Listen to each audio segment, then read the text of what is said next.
Welcome to Stoke Driving School.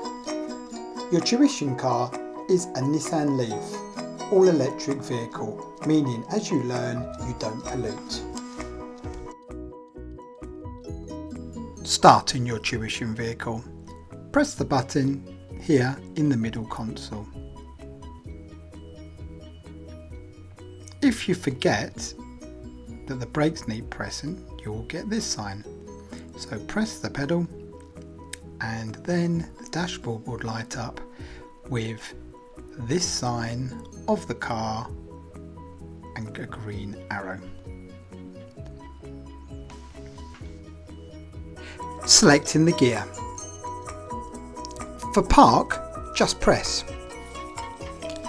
For drive, over and down. For reverse, over and up. And you get the cameras and the reverse sign. Handbrake, electronic. To put your handbrake on, put your finger under and pull the switch up.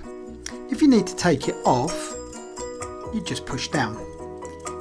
But if you just going to drive off, just press the gas and it will automatically come off.